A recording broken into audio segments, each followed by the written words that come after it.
Alors, salut à toi et bienvenue dans ce nouveau podcast de Motion Life Teach. Nous sommes aujourd'hui, à l'heure où j'enregistre ce podcast, On est combien, tiens. Nous sommes le 28 décembre. 28 décembre 2023, c'est la fin de l'année. On a déjà fait le bilan de l'année 2023. Si tu te rappelles pas, tu peux aller écouter le podcast d'avant. Mais là, j'ai envie de te parler d'un truc un peu plus... Comment dire, plus futuriste, tu vois. J'ai envie de te projeter sur l'année 2024, voir ce qui est possible de faire. Et j'ai pas mal d'idées à te présenter là-dessus. Tu vois, ça va être assez cool. Ça va être aussi un peu philosophique. Tu vois, on va réfléchir des idées ensemble. Ça va être assez marrant. Mais tu vas voir que ça va être évidemment à la fin une conclusion très concrète sur comment tu peux utiliser 2024 pour faire les plus beaux projets en 3D que tu puisses faire. Tu vois qu'on va retomber là-dessus. Allez, c'est parti.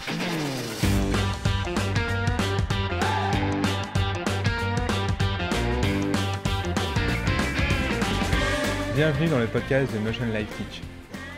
Le podcast où on parle de 3D, d'animation, d'effets spéciaux, de films, de mindset, de logiciels, bref, tout ce qui se rapporte à l'animation 3D, les effets spéciaux ou l'image de synthèse.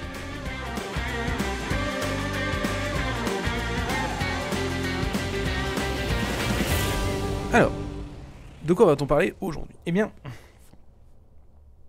je vais te raconter une petite histoire. Enfin, c'est même pas une histoire, c'est un témoignage de moi-même, de ce que je vis en tant que directeur de l'école H3E2. Je dirais qu'aujourd'hui, la plus grande peur de tous les élèves que j'ai, et au-delà de ça, ce qui coûte le plus cher à mes élèves, ce qui a le plus de conséquences, c'est ça qui est horrible, ce qui a le plus de conséquences invisibles, désastreuses sur mes élèves, je l'explique pourquoi elles sont désastreuses et invisibles juste après, c'est le fait que ces élèves ne montrent pas leurs travaux au monde. Alors quand je dis au monde, ça pourrait être à n'importe qui, tu vois, déjà ils pourraient commencer à essayer de le montrer au moins à leur mère, tu vois, mais même pas. C'est-à-dire qu'ils font les travaux, mais qu'ils les gardent pour eux-mêmes dans leur petit sac en 3D, tu vois. Enfin, leur sac est pas en 3D, mais tu as compris. Et ils le gardent un petit peu en secret, tu vois, comme si c'était leur projet secret et qu'ils le sortiront le moment venu. Alors, avant d'expliquer le process psychologique qui est derrière ça et ce qui les motive à ne pas montrer leurs travaux, je vais déjà expliquer du coup pourquoi j'en venais à la conclusion que le fait d'avoir ce comportement avec ton travail amène des conséquences qui sont désastreuses et invisibles. Alors déjà, pourquoi invisibles ? En fait, c'est assez facile de comprendre pourquoi elles sont invisibles, c'est parce qu'en fait, si tu ne montres pas ton travail à quelqu'un, c'est comme si ton travail, tu ne l'avais pas fait, parce que personne ne le voit. Et si personne ne le voit, il n'y a aucune conséquence. En tout cas, les conséquences ne se voient pas, elles sont invisibles. C'est-à-dire que tu vas jamais avoir quelqu'un qui va venir te voir et dire « Ouais, ton travail, c'est de la merde, c'est à chier, ça pue la chiasse, c'est éclaté au sol, va crever. » Non, personne ne te le dira parce que, évidemment, eh bien, tu ne le montres à personne. Mais ça veut aussi dire que personne non plus te dira « Putain, ton boulot, il est excellent. » Et ça, c'est un problème parce que comme il n'y a pas de conséquences, ou en tout cas comme tu les vois pas, dans le sens où personne ne te les montre, tu penses qu'il n'y en a pas. Tu penses que si personne ne te donne de conséquences, si personne ne te répond, si personne ne réagit à ce que tu as fait, ça veut dire qu'il n'y a pas de conséquences. Et on le pense naturellement, tu vois. Alors, c'est très difficile de pouvoir prédire les conséquences de ce qu'on ne fait pas. C'est beaucoup plus facile de, même pas prédire, mais juste d'observer les conséquences après coup des choses qu'on a faites. Tu vois, je donne un exemple très concret. Je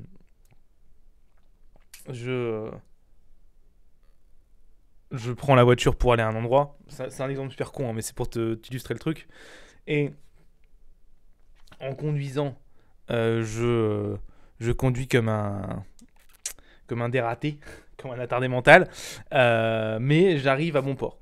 Bon, du coup, il ne s'est rien passé, il n'a pas eu de conséquences. C'est difficile de réagir sur ce qui aurait pu se passer sur les conséquences qui ne sont pas arrivées. Par contre, si je conduis normalement, mais que, manque de bol, j'écrase quelqu'un, alors là, les conséquences sont tout de suite visibles, tu vois. On te dira peut-être même, t'aurais mieux fait de pas prendre la voiture, ou peu importe. Donc ça veut dire que les conséquences qui n'arrivent pas parce que tu ne fais pas quelque chose, tu vois, par exemple, si tu prends pas la voiture, tu n'as aucun risque de tuer quelqu'un, du coup, tu ne vois pas ces conséquences. Mais ça veut aussi dire que si tu prends pas la voiture, tu peux pas aller à l'endroit où tu vas. Tu sais ce que je veux dire? Donc, ça a une très forte, je vais pas dire corrélation, c'est plutôt, c'est vraiment entremêlé avec la notion de risque. Parce que tu vois que c'est deux choses qui sont très similaires, enfin très liées plutôt.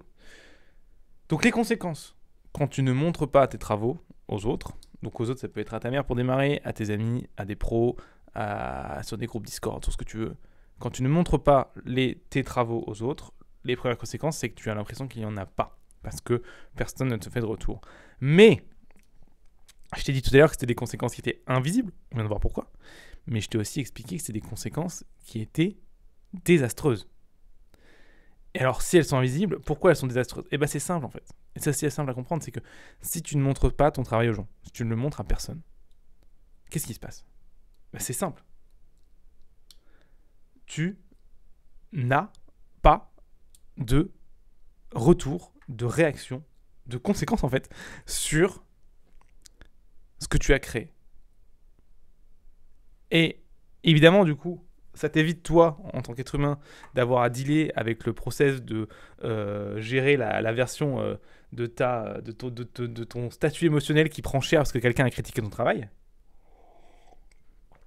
Ça t'est content parce que ça fait peur, et je vais y revenir. Mais par contre, le coup que tu ne vois pas, et qui est infiniment plus perside, bref, tu as compris, plus violent, plus méchant, plus hardcore, plus dangereux, c'est le fait de justement ne pas avoir tes retours. Comme tu n'as pas de retour, tu ne sais pas où il faut t'améliorer. Tu ne connais pas ton niveau. Tu avances totalement à l'aveugle. Tu es vraiment comme un... C'est un peu comme la différence si tu sais pas nager. Tu sais pas nager, on te dit bah t'as deux solutions. Ou tu apprends à nager, on te met dans une piscine avec une bouée et on t'enlève les trucs au fur et à mesure avec un mec qui est un maître nageur et qui te fait des retours au fur et à mesure. Ouais, mets ton bras comme ça, machin. Ça c'est la version où tu montes tes retours, tu vois. La version où tu montres au maître nageur comment tu nages, machin. Et il y a l'autre version où tu sautes sans rien, sans bouée, dans l'océan et tout seul. Bah tu crèves en fait, direct. Pourquoi? Parce que tu nages complètement à l'aveugle, tu ne sais pas ce qu'il faut faire, tu n'as aucun retour, l'océan est immense, tu n'as aucun repère, tu te noies en quelques minutes, d'accord? Si tu sais pas nager, d'ailleurs, même si tu sais nager d'ailleurs, tu finis par te noyer, dans beaucoup plus longtemps, mais tu te noies quand même. C'est dire à quel point les retours sont importants. Mais évidemment, le problème c'est qu'en fait c'est pas si simple, parce que ce que je te dis là, ça te paraît certainement basique en fait. Tu me dis bah ouais. Je veux dire, évidemment, je suis pas con. Oui, il faut que j'ai des retours des gens pour savoir si je m'améliore. Mais pourtant, tu le fais pas. Pourtant, tu te formes et tu ne le fais pas. Pourquoi tu ne le fais pas? Parce que, et il est là le gros souci, et c'est là le plus difficile en fait à accepter. Enfin, il faut déjà l'accepter, puis après, il faut essayer de trouver une solution pour passer outre. Mais tu ne le fais pas parce que tu as peur. Et oui. Tu es flippé ta mère. Mais comme tout le monde en fait. Alors, pourquoi t'as peur? La vérité en fait c'est que quand on fait de la 3D, de l'art, quand on fait ce genre de projet, mais en fait c'est quasiment tout, hein, c'est pas seulement sur le projet, c'est qu'à un moment tu as mis une énergie, une émotion, une partie de toi dans ce que tu as créé. Et quand tu le montres aux gens, en fait tu dis à tout le monde, bah écoutez, je me fous à poil, tu vois, là je me fous tout nu là, sur scène, et vous dites ce que vous pensez. Et si je suis éclaté, vous me déglinguez. Et c'est un peu ça en fait que tu fais sur ton projet. C'est même carrément ça d'ailleurs. C'est, je me mets à nu là devant vous, à nu pour le coup émotionnellement. J'ai réfléchi à ça, j'ai voulu créer ça, j'ai travaillé là-dessus. Et je vais demander à des inconnus ou même des gens que je connais, qui n'ont pas du tout le contexte que j'ai, juste avec ce que j'ai créé, de me dire s'ils aiment, s'ils apprécient, s'ils aiment pas, s'ils comprennent ce que j'ai fait, etc. Et ça, en fait, le problème, c'est que, rationnellement parlant, en termes de niveau technique, tu fais, bah oui, normal, il faut le faire, c'est classique. Si tu veux pouvoir t'améliorer, il faut que tu aies des gens qui déjà travaillent dans le métier, qui te disent ce qui va et ce qui va pas, pour que tu puisses... c'est le principe d'un prof, en fait. Mais par contre, émotionnellement, ça n'a rien de simple. Émotionnellement, au contraire, c'est ultra dur. Parce qu'en fait, tu vas avoir l'impression, quand tu vas présenter ton projet au monde, qu'en fait, on te détruit toi.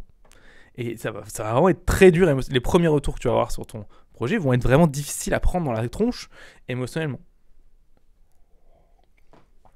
C'est d'ailleurs pour ça que je me souviens, quand moi j'étais en études, il y avait des oraux de retour sur tes projets, et il y avait la moitié, j'exagère, un quart des élèves qui sortaient de là, ils chialaient, quoi.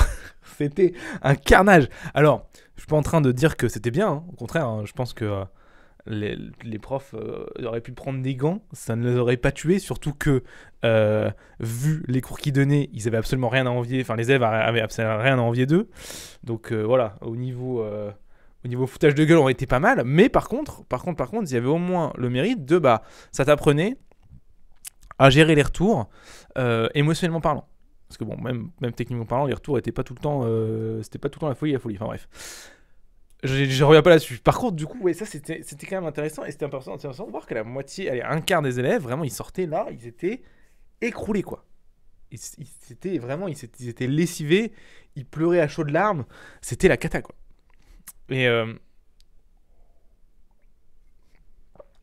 ça montre à quel point c'est difficile d'avoir quelqu'un qui, en plus, parfois, que tu estimes, critiquer ton travail, parce que en fait c'est pas juste un travail, c'est une partie de toi, et du coup en fait t'as l'impression que cette personne là indirectement elle te critique directement, et du coup émotionnellement c'est difficile. Alors du coup le problème c'est que là le choix est facile en fait, parce que il faut savoir que tu es comme moi, comme tout le monde, hein, tu as un cerveau qui est, avant d'être humain, tu as un cerveau qui est reptilien, c'est à dire que en gros on a trois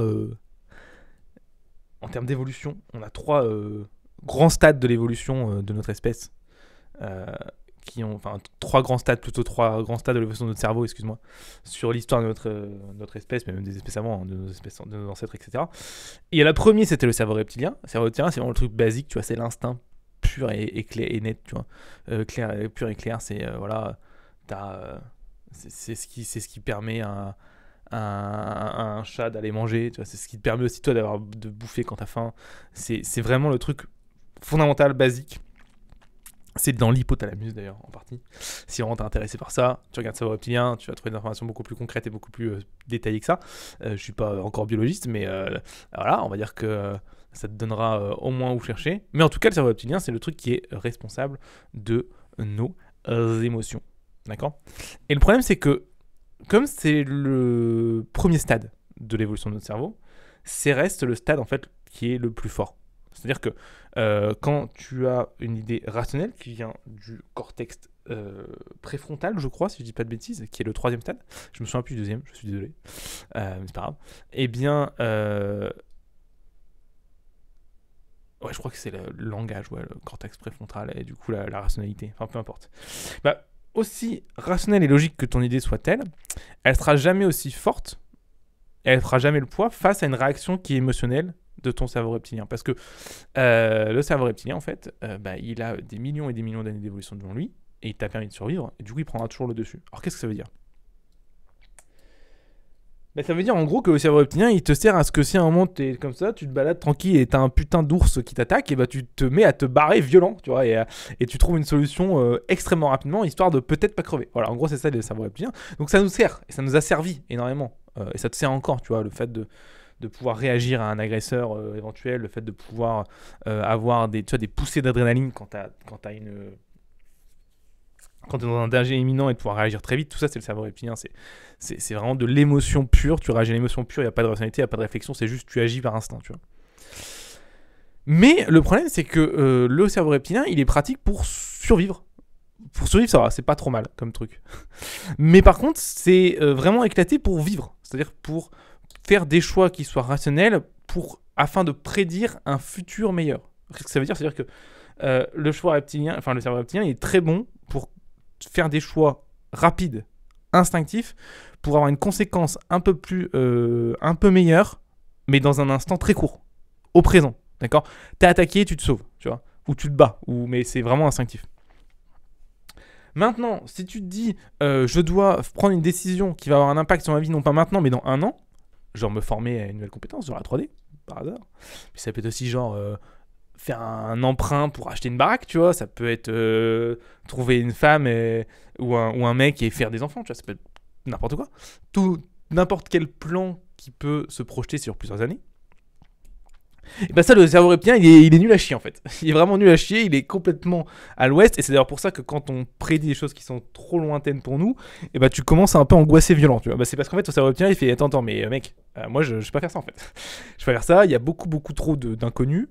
Du coup, j'ai peur. D'accord. Du coup, je te mets en garde, je te fais gaffe. On est haut, faut se calmer quoi. Et alors, qu'est-ce que ça veut dire ça? Ça veut dire que ton cerveau reptilien n'est pas bon pour faire prendre ce genre de décision. Par contre, un cerveau qui est très bon pour prendre ce genre de décision, c'est le cortex préfrontal, pardon. En gros, c'est la zone la plus à l'extérieur de ton cerveau. Si tu pars de l'hypothalamus, tu sors, tu vois.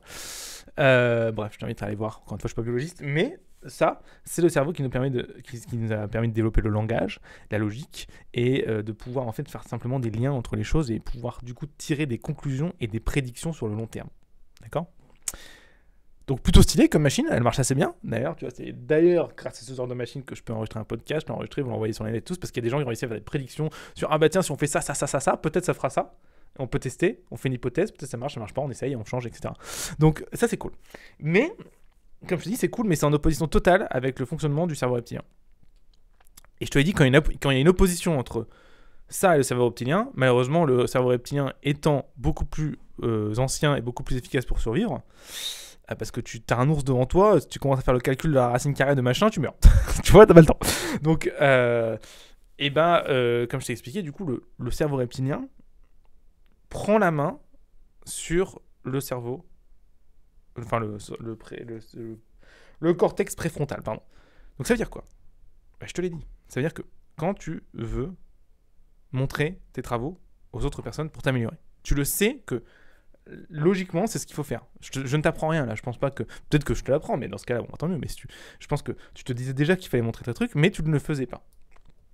Ou pas assez, ou pas du tout. Et alors tu te dis, bon, bah, ok, il faut que je le fasse. Je sais que c'est mieux. Je sais qu'il n'y a même pas le choix en fait. Si je prends l'objectif à long terme de devenir un meilleur artiste 3D, de pouvoir m'améliorer, de pouvoir avoir une chance de travailler où est-ce que j'ai envie de travailler à un tel niveau, il faut que j'ai des retours des gens qui ont ces niveaux-là pour qu'ils me disent ce qui va pas et que je m'améliore. Je peux pas trouver ça tout seul. Ça, c'est la version rationnelle. Ça, c'est ce que te dit ton cortex préfrontal. Et tant mieux. Mais le problème, c'est que ton cerveau reptilien, il te dit hop, mon gars là, qu'est-ce que tu fais ? Tu vas te mettre à nu devant des gens que tu connais pas. Genre YOLO. Tu crois pas que c'est hyper dangereux, en fait. Tu crois pas que tu vas te faire déglinguer la gueule. Tu crois pas que émotionnellement, tu vas te faire défoncer. Et le truc, évidemment, hein, c'est que, bon, bah, aujourd'hui, c'est pas trop le cas, mais il y a quelques milliers d'années. Se mettre à nu émotionnellement devant une tribu, tu vois, et ta tribu, elle te comprend pas, bah elle te bute en fait. ou alors elle t'exclut, mais du coup tu crèves, parce que sans tribu à l'époque, juste tu mourais. Donc c'était évidemment hyper risqué, c'est d'ailleurs pour ça que ton cerveau reptilien, il a évolué comme ça. Mais le problème, c'est que ces conséquences-là, aujourd'hui, elles n'existent plus.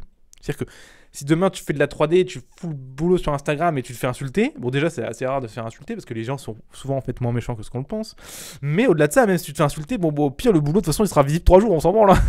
Et au pire du pire tu l'enlèves, tu vois, si vraiment t'arrives pas à le vivre. Mais s'il n'y aura aucune conséquence sur ta vie directement, le mec tu le connaîtras certainement pas, et au final dans ta vie, si tu regardes vraiment factuellement parlant, rien n'aura changé.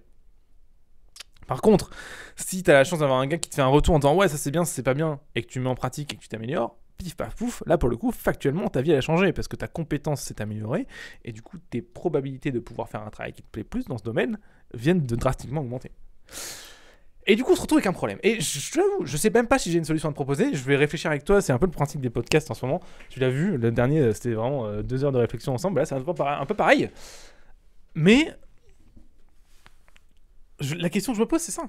C'est comment, si tu as une idée, si tu as des conseils, je suis très, très preneur, mais comment tu fais pour mettre en pause ton cerveau reptilien et montrer tes travaux aux autres quand même ? Comme je te l'ai dit, c'est en totale contradiction avec ce que je t'ai dit après 2 minutes où je t'ai dit le cerveau reptilien, quand il est en contradiction avec le cortex préfrontal, c'est lui qui gagne parce qu'il est plus ancien en termes d'évolution. Et du coup, moi, on pourrait se dire, ok, c'est fini. Mais la vérité, c'est que c'est pas fini parce que ça, c'est ce que j'ai lu, c'est ce qu'on m'a dit, c'est ce que j'ai regardé et écouté. Mais maintenant, quand je vois le monde qui m'entoure, je vois bien qu'il y a des gens qui galèrent avec ça. Beaucoup d'élèves de l'école, par exemple. Et j'ai d'autres gens qui ne galèrent pas avec ça. Certains élèves de l'école, mais même autour de moi, des gens qui n'ont pas peur de montrer leurs travaux aux autres, malgré les critiques. Malgré le fait que eux aussi, ils ont un cerveau reptilien et eux aussi, ils ont cette peur qui est en face d'elle. Et du coup, la fausse question que je me pose, c'est qu'est-ce qui permet à ces gens de passer outre? Et d'ailleurs, un truc assez intéressant, tu vois, moi je fais partie de la deuxième catégorie. J'ai jamais eu très peur de montrer mes travaux aux autres. J'ai eu peur. Je sentais, tu vois, la première fois que je mettais un truc sur YouTube, machin, ou la première fois que je montrais une vidéo à ma mère, tu vois, ou genre de truc, j'avais cette boule au ventre, tu vois, qui me disait putain, mais qu'est-ce que les gens vont penser? Est-ce que t'es pas super? Est-ce que t'es pas un putain de weirdo là? Et Dieu sait que j'avais fait des trucs de weirdo, mais je l'ai quand même fait. Et la vérité, c'est que je me rends bien compte que ce système est vraiment un système qui est purement émotionnel, puisque je n'ai aucune raison rationnelle à donner sur pourquoi je l'ai fait. Parce que la raison rationnelle brute, elle est simple, c'est oui, il faut que les gens critiquent mon travail pour que je m'améliore. Mais on l'a vu, cette raison rationnelle, elle ne suffit pas pour passer à l'action. Sinon tout le monde le ferait. Mais je ne sais pas ce qui m'a fait passer outre cette peur, qui était, je me souviens, c'était un truc qui était... tu vois, ça me prenait au trip, tu vois. Alors je pense qu'il y a un truc en particulier qui a joué. Et c'est une hypothèse. Peut-être que je t'invite à la tester si tu as ce problème-là, si tu as du mal à montrer tes travaux aux autres. Parce que c'est un vrai problème, hein, le fait de ne pas montrer tes travaux aux autres. Si tu prends les trucs rationnellement, c'est un coût qui est énorme. Tu multiplies ton temps de formation par 2, 3, 4 dès que tu montes pas de travaux. Parce que c'est comme si tu perdais du temps sur ce qu'il fallait faire en fait. Et que tu travailles. Parce que tu perds du temps sur ce qu'il faut faire parce que tu sais pas ce qu'il y a à corriger. Mais en plus de ça, tu t'inventes des trucs à corriger qui sont peut-être même pas à corriger. Du coup, tu as vraiment double peine quoi. La peine de pas travailler ce qu'il faut et la peine de perdre du temps sur des trucs qui servent à rien. Donc vraiment, il faut montrer tes travaux. En tout cas, personnellement parlant. Mais du coup, un truc qui m'a aidé, je pense, et en fait, c'est la pression sociale. Et c'était une pression sociale que j'avais mis en place de manière volontaire. Je t'explique. Je vais te raconter là mes années de tout début de créateur de vidéos. Ah putain, quelle blague. C'était énorme. C'était franchement énorme. C'est pour ça aussi que la fois dernière, tu vois, dans le podcast, je te disais ne fantasme pas trop sur le futur. Essaie d'apprécier le moment présent. Parce que je me souviens, à l'époque, quand je faisais ces trucs-là, je fantasmais de ouf sur le futur. J'avais 15-16 ans, tu vois. Et maintenant que j'y suis, je me rends compte à quel point c'était trop marrant en fait. Et à quel point si je voulais refaire ça aujourd'hui, ce serait vraiment beaucoup plus difficile. Pour plein de raisons, mais notamment le fait que genre juste déjà quand t'as 16 ans, en fait tous tes potes sont avec toi, en fait, tout le temps, toute la journée. Là maintenant tes potes ils bossent et tout, c'est beaucoup plus galère déjà. Et en fait pourquoi? Parce que j'avais fait plein de projets avec mes potes et c'était n'importe quoi, mais c'était vraiment énorme. Bref. D'ailleurs si t'es vraiment un bon chercheur sur YouTube, tu peux en retrouver quelques-uns qui sont vraiment éclatés au sol, mais c'était vraiment à faire. Et le truc que je m'étais dit, enfin que j'avais fait, mais je l'ai fait au début, je pense inconsciemment. Maintenant, je le fais assez consciemment, volontairement dès que j'ai un projet en tête. Et d'ailleurs, je me rends compte que ça marche de moins en moins. Mais en tout cas, ça avait très bien marché au début. C'est que j'avais été voir mes potes. Et j'avais fait 2 choses pour que la pression sociale fonctionne. Le premier truc, c'est que je leur avais dit, écoutez, je vais faire un projet. Ça va être ça. Donc tu vois à l'époque je vais être très concret, je vais vraiment être ultra concret, je vais te parler d'une web série qu'on a faite quand j'étais au collège. C'est vrai. Si tu la retrouves tu vas vraiment te marrer. On l'a regardé il y a pas très longtemps avec des potes, putain mais c'était vraiment n'importe quoi. Enfin bref, donc là j'étais pas tout seul, j'étais avec un pote donc ça aide, mais surtout on avait fait un truc tout bête, on avait dit à plein de gens qu'on allait le faire. On a été voir tous nos potes et on avait dit voilà, on va faire une web série, ça va s'appeler Sans Amis. Et le premier épisode, il va sortir telle date. Donc en faisant ça, en fait, on savait même pas ce qu'on allait faire dans le premier épisode. Tu vois, on était vraiment, c'était fou au possible dans notre tête. On était juste des grands rêveurs, tu vois. Mais par contre, le fait d'avoir dit tout ça aux gens, en fait, ça a créé une pression sociale qui me disait bon, maintenant qu'on leur a dit, il faut peut-être le faire. Sinon, les gens vont être déçus.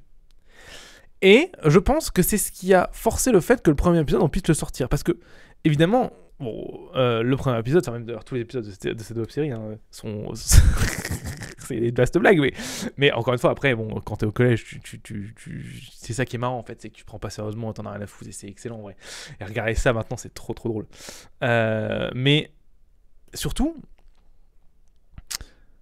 il y avait ce côté où maintenant que tu l'as dit aux gens, il faut le sortir quoi l'épisode. Et le premier épisode c'était de la merde, c'était vraiment nul à chier, mais c'est vrai que putain, c'était vraiment éclaté quoi.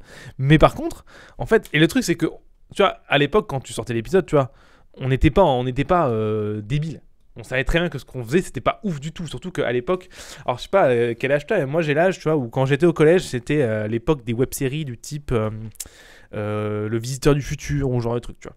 Et c'était un peu notre goal standard, tu vois. On voulait faire un truc genre Visiteur du Futur. Et évidemment, moi je me rendais bien compte qu'en sortant les épisodes, tu vois, notamment le premier, mais peu importe tous les autres, tous, hein, on était à un niveau de qualité par rapport à genre le Visiteur du Futur qui était, mais je sais pas, 10 000 fois moins, quoi. C'était de la merde à côté de ce qu'on faisait, c'était éclaté.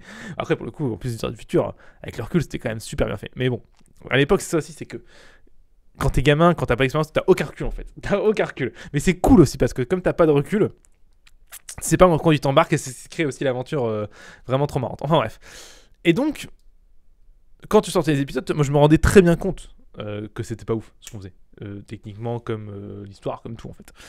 Mais par contre, il y avait le truc où, bah ouais, mais je suis obligé de le faire parce qu'on a donné une date aux gens et en fait, on tient nos engagements.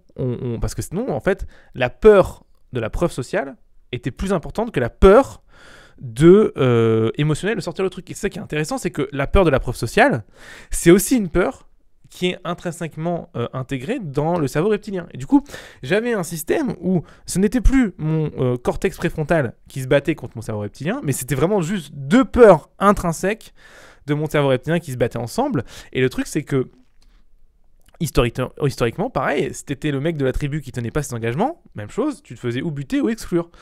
Et donc là, ça me paraissait plus facile de pouvoir passer outre cette peur du jugement parce que je pouvais me baser sur cette peur de la pression sociale. Alors, je te dis ça comme si c'était calculé. À l'époque, ça l'était pas. Hein. À l'époque, on était juste content de dire notre truc à nos potes, tu vois. T'es un peu insouciant quand t'es un gamin, tu vois.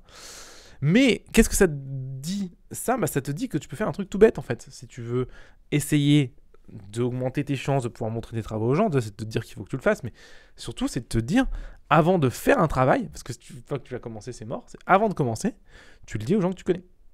Tu dis, hé, les gars, je vais commencer ce projet-là, ça va me prendre tant de temps, et dans 2 semaines, donc le temps que ça me prend, je vous le montrerai. Et là, tu te retrouves emmerdé parce que les gens qui vont à qui t'as dit ça, ils vont se dire, ok, on t'attend dans 2 semaines. Et du coup, dans 2 semaines, tu vas devoir montrer un truc. Et c'est ça qui est intéressant, c'est que si tu dois montrer un truc, tu vas faire un truc, ce sera pas aussi bien que tu veux, mais au moins, tu seras passé outre cette peur, on va te faire des retours et tu pourras prendre en compte ces retours, etc., etc. Alors évidemment, ça, je pense que c'est le truc important à comprendre, c'est que ça rend pas le process facile de faire ça. Le process de publier ton travail et de te prendre des retours dessus, il est toujours aussi difficile. Mais la différence, c'est que là, tu le fais. Et je pense que c'est un truc un peu important, c'est que j'en ai parlé dans pas mal de podcasts, mais je pense que c'est pas mal de pas le répéter. C'est que beaucoup de gens fantasment sur le métier d'artiste en général. Je vais prendre moi le métier d'artiste 3D, puisque c'est ça dont on parle, mais ça marche pour le métier d'artiste en général. Comme quoi, t'es en mode, ouais, tu vis ta créativité, machin, tu fais ce que t'aimes. J'exagère à peine, hein. J'exagère à peine. Écoute les vieux parler de ça, tu vas voir que c'est assez proche de ça. Et pourtant, en fait, ce qu'il faut comprendre, c'est que le process pour devenir artiste, mais même le process d'être artiste, est loin d'être tout rose, en fait. Et je pense que c'est un truc important à capter, parce que plus tu fantasmes le truc, plus tu vas avoir la peur du rejet de tes travaux, etc. Parce que tu vas dire, mais attends, mais c'est pas ce que je pensais, moi. Moi, je pensais que j'allais faire mes travaux et que ça allait être bien, et j'allais être dans mon monde et machin, j'allais pouvoir m'isoler. Ah. Mais la vérité, c'est que non, c'est que quand t'es artiste, la personne pour qui tu fais ton boulot, c'est pas toi, c'est les autres. Et ça, je pense, c'est un truc que les gens ont du mal à capter. Quand tu es artiste 3D ou ce que tu veux, quand tu fais des projets, ce n'est pas pour toi, c'est pour les autres. Et là, tu vas me dire, bah attends, non, c'est moi que je mets là et tout. Non, c'est pour les autres. C'est pour les autres. Et bam, j'ai saturé le micro. Pourquoi c'est pour les autres ? Parce que c'est les autres qui vont regarder tes projets. Et à partir du moment où tu te mets cette mentalité de ce que je fais, c'est pour les autres, pas pour moi, tout change, tout bascule. Mais tu te rends bien compte que c'est le cas. Si je suis artiste pour un Marvel, mon projet, c'est pas pour moi, c'est pour Marvel. Si je suis Marvel et que je fais un film pour mon audience, mon film, c'est pour mon audience, c'est pas pour moi. D'ailleurs, c'est pour ça que leurs films, aujourd'hui, sont de plus en plus éclatés. Parce que justement, leurs films sont pas pour leur audience. Si tu fais une vidéo YouTube, la vidéo YouTube, c'est pour toi, c'est pour les autres. Alors, qu'est-ce que ça veut dire ? Ça veut dire que tu dois dire, ah oui, ok, moi je m'en fous. Non, c'est pas ça. Ce que tu dois te dire, moi ce que j'aime bien me dire, c'est quand je fais un projet, je ne fais pas pour moi le mois de maintenant, je le fais pas pour le mois de vas-y, qu'est-ce que je voudrais créer là? Qu'est-ce que mon ego a envie de faire? Non. Ce que tu peux faire, c'est de te dire, qu'est-ce que j'aimerais voir? Là, demain, j'ai envie de voir un film. J'ai envie de voir un petit court-métrage, un petit truc. Qu'est-ce que j'aimerais voir? Qu'est-ce qui me ferait plaisir de voir? Et tu fais ce projet-là. Et l'avantage de faire ça, c'est que tu te mets en fait pendant un petit instant dans les pompes de ton audience cible, de ton téléspectateur. Et il y a de grandes chances que qu'il y a des téléspectateurs qui ont envie de voir la même chose que toi, parce que tu n'es pas si unique que ça, hein, même si tu le penses, sache-le. Personne n'est unique, on est tous à préparer, on est tous de la même espèce, on a tous après les mêmes peurs, les mêmes envies et les mêmes doutes. Ne te crois pas si unique et si exceptionnel, tu ne l'es pas. Mais du coup, c'est bien, parce que c'est-à-dire que du coup, tu peux te mettre dans les choses de ton audience juste en imaginant ce que toi, tu auras envie. Et du coup, tu vas forcément taper dans un bon panier, parce que tu n'es pas tout seul sur cette planète à vouloir quelque chose. Et ça, c'est bien. C'est vraiment très bien parce que ça va te permettre de ne plus créer pour toi, mais de créer pour cette audience cible, ce qu'on appelle d'ailleurs en marketing. Si tu adores le marketing, ça m'étonnerait souvent les gens qui font de l'art et ils sont pas trop fans de marketing. Pourtant, c'est bien, tu devrais t'intéresser. Et ce qu'on appelle un avatar client. C'est simplement en fait la personne à qui tu as envie de vendre. Et alors là, tu vends pas, tu fais un projet, mais ça revient même. Ton projet, quelqu'un va le regarder. Quelle est cette personne? Qui va le regarder? Et si c'est toi, si c'est ton toi de spectateur, tu fais le projet que tu auras envie de voir. Et tu vas voir que tout ça va changer parce que l'objectif, la dynamique et la manière dont tu vas construire ton projet va être non plus centré sur toi, mais centré sur à qui tu as envie de le montrer. Et ce sera plus facile à montrer, et de toute façon, ton projet sera mieux en plus. Parce que comme je te l'ai dit, t'es pas si exceptionnel que ça, et ce que tu penses, en fait, c'est pas si original. Désolé. J'espère que tu me prends pas trop pour un fils de pute, mais c'est la vérité. Mais c'est vrai pour tout le monde, hein. Ce que je pense et ce que je dis n'est pas si original non plus. Il y a beaucoup de gens qui l'ont dit avant moi. Et c'est comme ça en fait, c'est la vie. On est tous pareils, enfin on n'est pas tous pareils, hein. On est chacun unique à sa manière. Ça fait un peu niais de dire ça, mais il y a une petite part de vrai là-dessus. Mais par contre, ce qui est clair, c'est qu'on est beaucoup plus on est beaucoup plus semblable, mais c'est pas le terme que je veux. On est beaucoup plus pareil que pas pareil. Tu vois, si tu prends deux êtres humains, on est à 99% exactement la même chose. Il y a peut-être 1% qui diffère un petit peu, tu vois. Et du coup, je pense que c'est bien d'avoir ça en tête quand tu crées des choses pour d'autres êtres humains. C'est que, en fait, il faut créer les choses pour les autres êtres humains, pas que pour toi.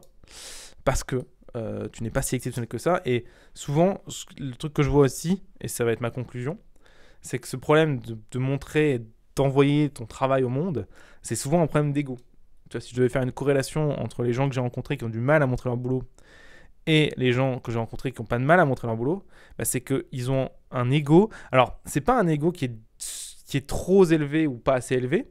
C'est-à-dire que tu vois, c'est un ego où la personne a trop d'ego ou pas assez. Par contre, elles ont une gestion de l'ego qui est cataclysmique, catastrophique.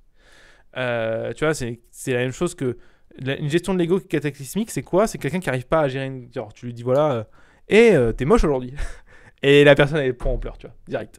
Ça, c'est quelqu'un qui ne gère pas du tout son ego parce qu'en fait, elle a aucune gestion émotionnelle de la critique.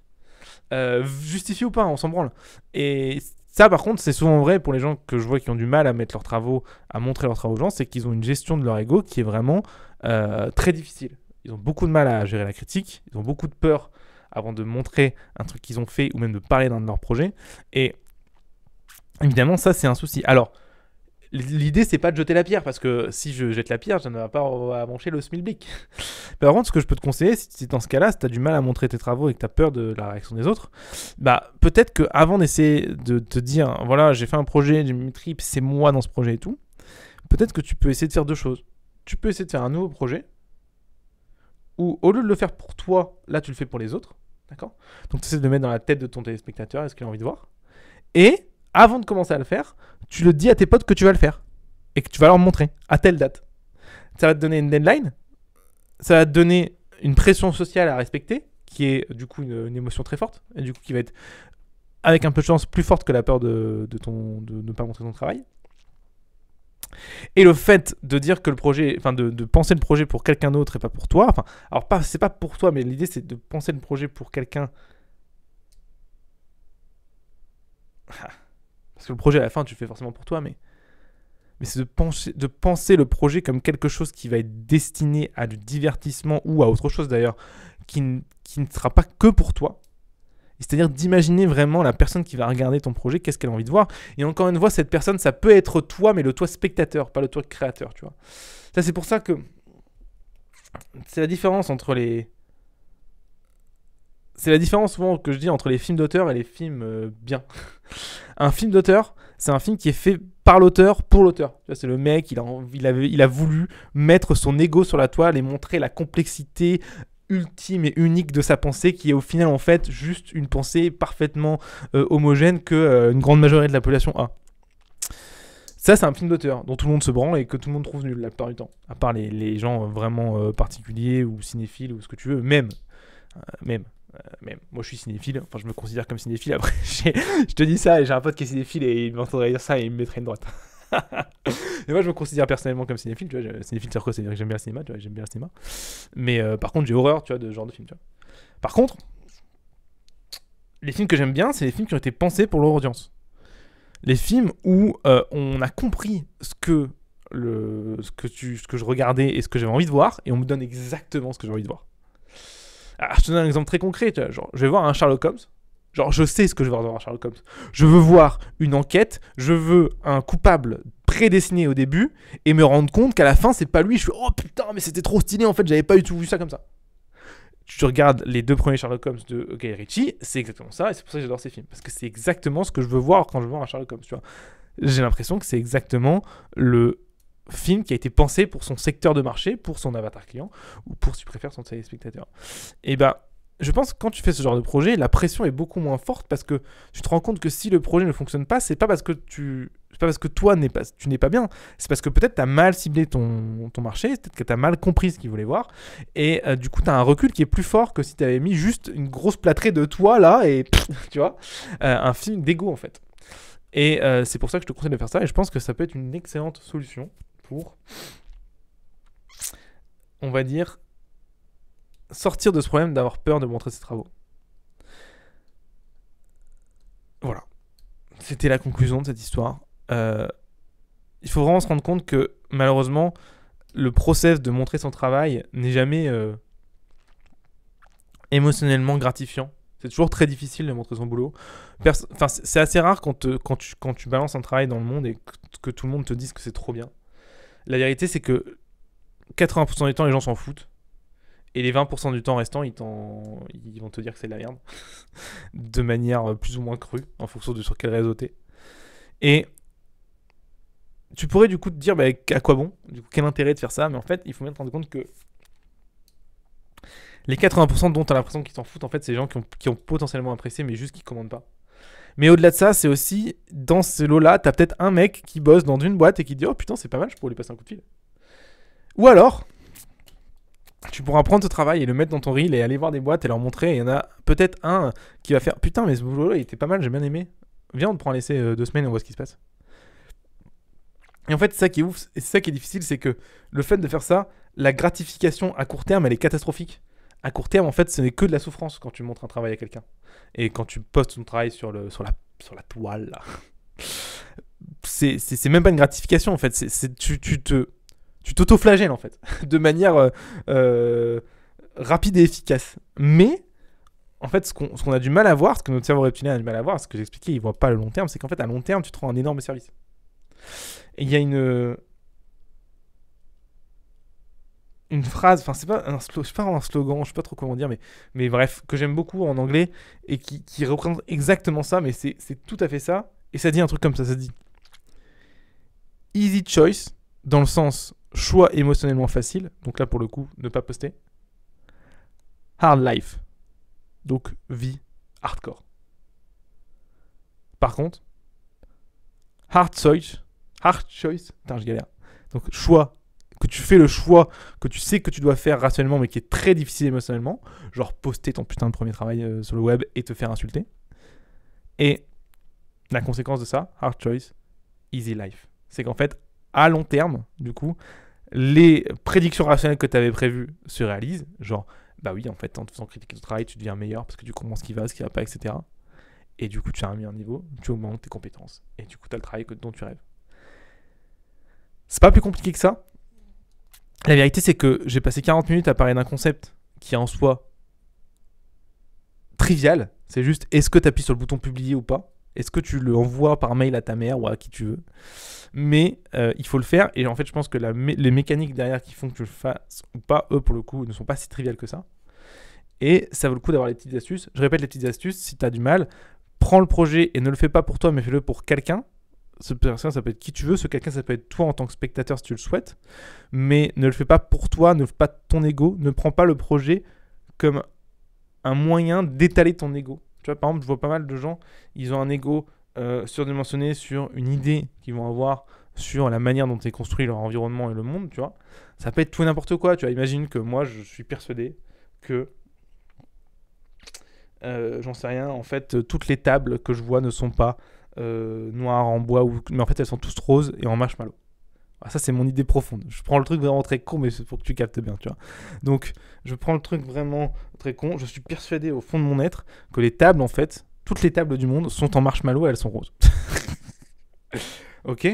Et du coup, là, j'ai deux choix. Je peux faire un film sur un truc qui n'a rien à voir. Ça, c'est un projet qui me plaît et tout. Ou alors, je peux me dire, non, mais je vais mettre mon ego dans ce film, je vais mettre ma personnalité, je vais mettre mon âme et mon envie, mon message, et je vais montrer, en fait, aux gens dans ce film que les tables, elles sont en marshmallow. Et le problème, c'est que quand tu fais ça, tu auras beaucoup plus de mal à montrer le film, parce que tu te dis, putain, mais si les gens, ils me détruisent, ils détruisent ma personnalité, ils détruisent mon identité, là, carrément. Et ça va faire très mal. Alors que, donc tu vois, imaginons, je sors le film avec les tables en rose et tout le monde me dit qu'il est moche, qu'il est pas beau, que les tables en marshmallow c'est dégueulasse et tout. C'est un peu comme s'ils détruisaient mon identité des tables marshmallow. Je sais pas si tu comprends l'idée parce que les tables marshmallow c'est super con, mais tu vois très bien à quel point ça peut être une idée qui est beaucoup plus cohérente. Tu vois, tu peux remplacer ça pour n'importe quelle idée politique par exemple. C'est pour ça que je dis c'est souvent une mauvaise idée. Je le dis souvent à mes élèves, c'est souvent une mauvaise idée d'aller mettre tes intentions politiques dans un de tes films. Ça se termine rarement bien parce que tu vas avoir beaucoup de mal à le poster et les critiques que tu vas recevoir, tu vas les prendre beaucoup plus à cœur. Et c'est pas bon. C'est pas bon. Alors, ou tu arrives à te détacher du message que tu offres, ou alors tu le fais pas parce que c'est une mauvaise idée. Et c'est pour ça que je te conseille de plutôt faire des films pour les gens et pas pour toi. De pas voir le film ou le projet que tu es en train de faire comme un moyen d'étaler ton ego que tu penses exceptionnel qui, je le répète, ne l'est pas. Encore une fois, désolé, hein, mais c'est la vérité. Peut-être que tu te sens offensé, blessé par ce que je viens de dire. Bah, qu'est-ce que tu veux que je te dise en fait? Moi, je te dis les faits en fait. On est 8 milliards d'êtres humains sur Terre. Crois-moi, dans ces 8 milliards-là, il y en a un bon paquet qui a les mêmes idées que toi. C'est sûr et certain. T'es pas si exceptionnel que ça, c'est sûr. Je suis désolé, mais c'est comme ça. C'est comme ça. Et c'est la vie, c'est pas grave en fait. C'est pas parce qu'il y a beaucoup de gens qui ont pas les mêmes idées, qu'il y a beaucoup de gens qui ont les mêmes idées que toi et qu'en fait t'es pas unique que ça ne fait pas de toi quelqu'un d'intéressant. Mais bon, il faut le savoir. Mais du coup, peut-être que ça peut valoir le coup de repenser cette idée de vouloir étaler son ego sur une putain de tartine de ton film. Et je le dis comme si c'était en gros quelque chose qui... Parce que je pense que vu les métaphores que j'utilise, tu pourrais penser que ce genre de truc n'arrive qu'à des gens mégalomanes, machin. Mais non, c'est faux, hein. Au contraire, les gens que je vois qui ont le plus de mal avec ça, souvent ce sont pas des gens qui sont égocentriques dans la vie. La plupart des gens qui ont ce problème-là, souvent, c'est des gens qui sont assez timides, justement, qui sont pas égocentriques, qui ont tendance à se sentir très modestes et humbles, et qui se considèrent, je pense, très modestes et humbles, mais qui, justement, voient un petit peu le projet comme la seule manière de pouvoir étaler leur ego qu'ils ne peuvent pas étaler ailleurs, en fait. Mais évidemment, du coup, ça rend le truc hyper compliqué, parce que imagine déjà, tu as un ego si fragile que tu n'arrives même pas à expliquer un point de vue à quelqu'un, du coup, tu es super timide, et du coup, tu le fais pas. Tu as ton point de vue personnel, tu n'oses pas le mettre en face du monde et voir comment les gens vont le détruire ou pas. Comment tu peux faire avec un film? Le film, genre, c'est pas un point de vue que tu peux t'expliquer en 10 minutes. Le film, c'est un truc sur lequel tu as bossé pendant 2-3 mois. Tu vas mettre tes larmes, ton énergie et tout. Imagine si tu peux pas déjà faire juste ça, ça va être horrible. Alors que si le film, encore une fois, est fait pour quelqu'un d'autre et pas pour toi, là, ce sera beaucoup plus facile. Encore une fois, ça peut être fait pour toi, mais il faut que tu le fasses pour toi en tant que spectateur. Toi. Tu vois, c'est pas un film... je réexplique ce process parce que c'est hyper important. C'est pas un film qui étale ton ego. En gros, c'est un film pour toi. C'est pas un film de toi. Voilà, je pense que ça explique bien ça. Voilà, il faut que tu fasses un film pour toi, donc un film que tu aimerais voir, et non pas un film de toi. Et non pas le film que tu aimerais produire. Je sais pas si tu vois la différence, tu vois. Il y a certainement en tête, t'as certainement un projet que t'adorais réaliser, tu vois. Dans ta tête, t'as un petit fantasme, un truc que tu aimerais réaliser. Mais t'as aussi un projet que t'adorerais voir, tu vois. Un film que t'adorerais voir, tu vois. Essaye d'imaginer, fais l'exercice, quel type de film t'adorerais voir, tu vois. Et ben moi, mon conseil, c'est de pas faire le film que t'aimerais réaliser, mais le film que tu aimerais voir. Donc un film vraiment pour toi. Voilà. Ça, c'est mon conseil. J'espère que ça va t'aider à pouvoir mettre tes travaux sur la toile, c'est indispensable. Il faut bien comprendre que si tu le fais pas, si tu restes à jamais caché dans les méandres d'Internet et que tu gardes toujours tes travaux sur ton disque dur et que tu ne les montres à personne si ce n'est à ta mère, il ne se passera jamais rien en fait.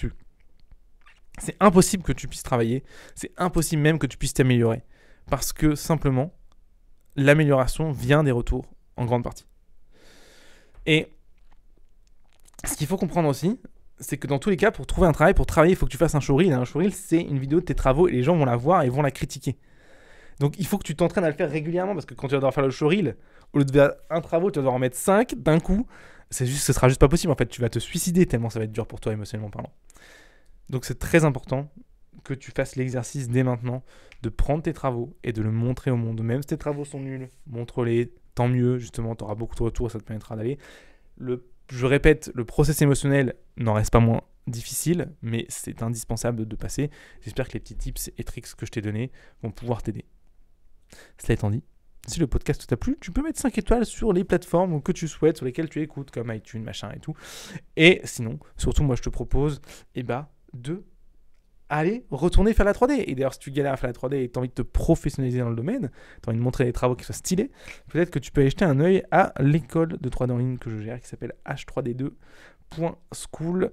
Nous réouvrons d'ailleurs les portes de celle-ci le 18 janvier de cette année. Donc peut-être que ça va t'intéresser, enfin de cette année 2024 du coup, donc de l'année qui arrive. Ça t'intéresse peut-être. Si c'est le cas, n'hésite pas à regarder, je répète, h3d2.school. Tu vois qu'on a une approche très différente des écoles classiques qui sont... Bon, une arnaque, hein, il faut le dire. On va pas bâcher les mots. Hein. Moi, je dis ce que je vois. Et je dis ce que j'ai vécu aussi. Et tu vas voir que on a un truc où la seule chose qui est au centre de notre process, c'est les élèves et du coup toi. Donc ça va peut-être t'intéresser, ça t'intéressera peut-être. Regarde, tu peux aller voir, jeter un œil, h3d2.school. Et sinon, je te souhaite une excellente journée et merci d'avoir écouté ça jusqu'au bout. Allez, ciao.